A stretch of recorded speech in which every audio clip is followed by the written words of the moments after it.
বিগত কিছুদিন আগে পর্যন্তই রণবীর সিং এবং রণবীর কাপুরকে একে অপরের কম্পিটিটর মনে করা হতো, কিন্তু এনিম্যালের পরে রণবীর কাপুর অনেক এগিয়ে গেছে, সেখানে রণবীর সিং অনেক পিছিয়ে গেছে। তার কারণ 2019 সালে গালি বয়ের পর থেকে তার সেরকম কোনো হিট নেই।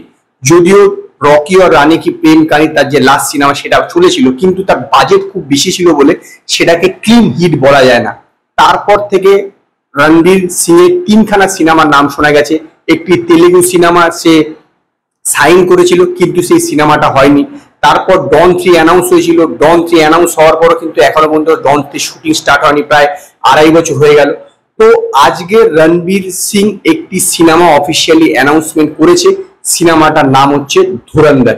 নামটা কিন্তু যথেষ্ট আকর্ষণীয় এবং সিনেমার যে টপিকটা সেটাও কিন্তু যথেষ্ট আকর্ষণীয়। এইটা হচ্ছে র এর উপর হতে চলেছে। রণবীর সিং এতে একজন র এজেন্টের রোল করতে চলেছে। এই যে সিনেমাটা হবে, এই সিনেমাটা হচ্ছে র এর গোল্ডেন যুগ যে সময় ছিল তার উপরে এই সিনেমাটা হতে চলেছে। এবং এই সিনেমাটা ডাইরেক্ট করবে আদিত্য ধর। আদিত্য ধর হচ্ছে সেই ডাইরেক্টর যিনি উড়ি ডাইরেক্ট করেছিলেন, তারপর রিসেন্ট টাইমে আর্টিকেল 370 ডাইরেক্ট করেছেন। তো সেই ডাইরেক্টরের আন্ডারে এই সিনেমাটা হতে চলেছে এবং এই সিনেমার শুটিং সম্ভবত কালকে থেকে থাইল্যান্ডে স্টার্ট হবে। থাইল্যান্ড ছাড়াও আবুধাবি এবং ইন্ডিয়াতেও এর দুটো শিডিউল আছে, যদিও সেটা এখনো দেরি আছে, আগে থাইল্যান্ডে শুরু হবে।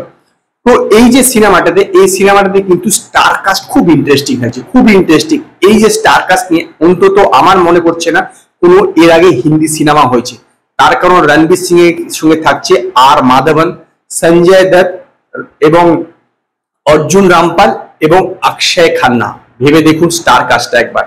অক্ষয় খান্না থাকা মানে সেই সিনেমাটা কিন্তু আলাদা লেভেল হয়, তার কারণ তার অ্যাক্টিং স্টাইলটা বা অ্যাক্টিং প্যাটার্নটা কিন্তু সত্যি বলতে গেলে একটা ডিফারেন্ট টাইপের, যেটা অডিয়েন্স এমনিতেই অ্যাট্রাক্ট হয়। যেটা তিনি ওয়েব সিরিজ করুন বা মুভি করুন, দুটোই কিন্তু আলাদা রকমের। রিসেন্ট টাইমে অক্ষয় খান্না বহুদিন হয়ে গেছে কোনো সিনেমা বেরোয়নি, তো তার এই সিনেমাতে এন্ট্রি কিন্তু আলাদা মাত্রা দেবে। যদিও এতে হিরোইন বা অন্যান্য বাকি যা কিছু সেটা এখনো ঘোষণা করা হয়নি, তবে এতে সম্ভবত হিরোইন থাকলেও তার রোলটা কিন্তু সেরকম না, যেটা একটা যেরকম সাধারণ হিরোইন না সেরকম টাইপের কিন্তু কিছু হবে না।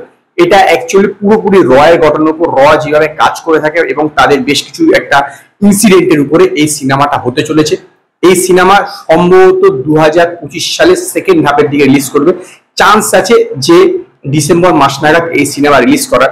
তবে এটা ঠিক কথা মানতে হবে যে এই সিনেমাটাই কিন্তু রণবীর সিং এর কামব্যাকের একটা সিনেমা হতে পারে, যদি এই সিনেমাটা ঠিকঠাক বানানো হয়। তার কারণ বিগত বেশ কিছু বছর ধরে রণবীর সিং এর ক্যারিয়ার সেরকম ভালো চলছে না, সেখানে যদি সে এবার একটা ক্লিন হিট না দিতে পারে তাহলে কিন্তু তার ক্যারিয়ার একদমই ডাউন হয়ে যাবে, অনেকটা সেই অর্জুন কাপুরের মতো। তো দেখা যাক যে এই সিনেমাটার মাধ্যমে রণবীর সিং আবার নিজের ক্যারিয়ারে কামব্যাক করতে পারে কিনা। তো আজকে এই পর্যন্ত। যদি আপনাদের এই ভিডিওটি পছন্দ হয়, ভিডিওটিকে লাইক করুন, কমেন্ট করুন, শেয়ার করুন, আর নতুন নতুন আপডেটের জন্য আমার চ্যানেলকে সাবস্ক্রাইব করুন।